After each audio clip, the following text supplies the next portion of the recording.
Thousand, lakh, million, billion, trillion ఇలా. ఇంగ్లీష్లో trillion తర్వాత వచ్చే సంఖ్యకు పేరు లేదు. మరి మన ఋషులు మనకు తెలియజేసిన సంఖ్యామానం ఎలా ఉందో ఒకసారి చూద్దామా? 1 పక్కన 0 పెడితే 10, మరి 10 పక్కన 0 పెడితే 100. ఇలా వాటి పక్కన సున్నాలు పెడితే వాటిని ఏమంటారో మనకు కోటి వరకు మాత్రమే తెలుసు. కోటి తర్వాత వచ్చే అంకెలకు 10 కోట్లు, 100 కోట్లు, 1000 కోట్లు అనుకుంటూ పోతాం. కానీ వాటికి కూడా మన మహర్షులు పేర్లు చెప్పారు. ఇప్పుడు అదే మనం తెలుసుకోబోయేది. 1000ని సంస్కృతంలో సహస్రం అంటారు. 1000 పక్కన 0 పెడితే 10,000. దీనిని అయుతం అంటారు. కేసీఆర్ తాతయ్య చేసిన అయుత చండీ యాగం గుర్తుకొచ్చిందా?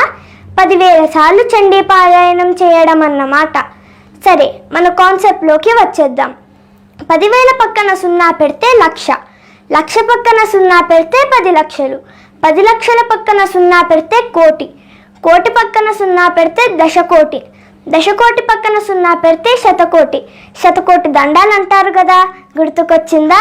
శతకోటి పక్కన 0 పెడితే సహస్రకోటి. దీనిని అర్బుదము అంటారు. అంటే 1000 కోట్లు అన్నమాట. అర్బుదం తర్వాత వచ్చే సంఖ్య న్యర్బుదం అంటే 10,000 కోట్లు. తర్వాత కర్వం అంటే 1,00,000 కోట్లు. కర్వం తర్వాత మహాకర్వం అంటే 10 లక్షల కోట్లు. తర్వాత పద్మం అంటే కోటి కోట్లు.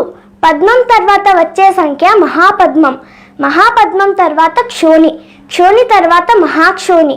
మహాక్షోణి తర్వాత శంఖం. శంఖం తర్వాత మహాశంఖం. మహాశంఖం తర్వాత క్షితి. క్షితి తర్వాత మహాక్షితి.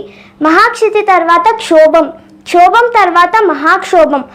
మహాక్షోభం తర్వాత నిధి. నిధి తర్వాత మహానిధి. మహానిధి తర్వాత వరుసగా పరాటం, పరార్థం, అనంతం, సాగరం, అవ్యయం, అమృతం, అచింత్యం, అమేయం, భూరి, మహాభూరి. బాబోయ్ అనుకుంటున్నారా?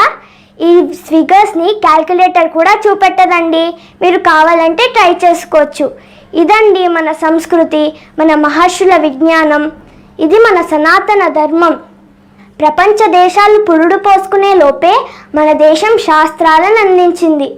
ఈ వీడియో నచ్చితే ఒక లైక్ కొట్టి ఒక చిన్న కామెంట్ నా కోసం రాసేయండి.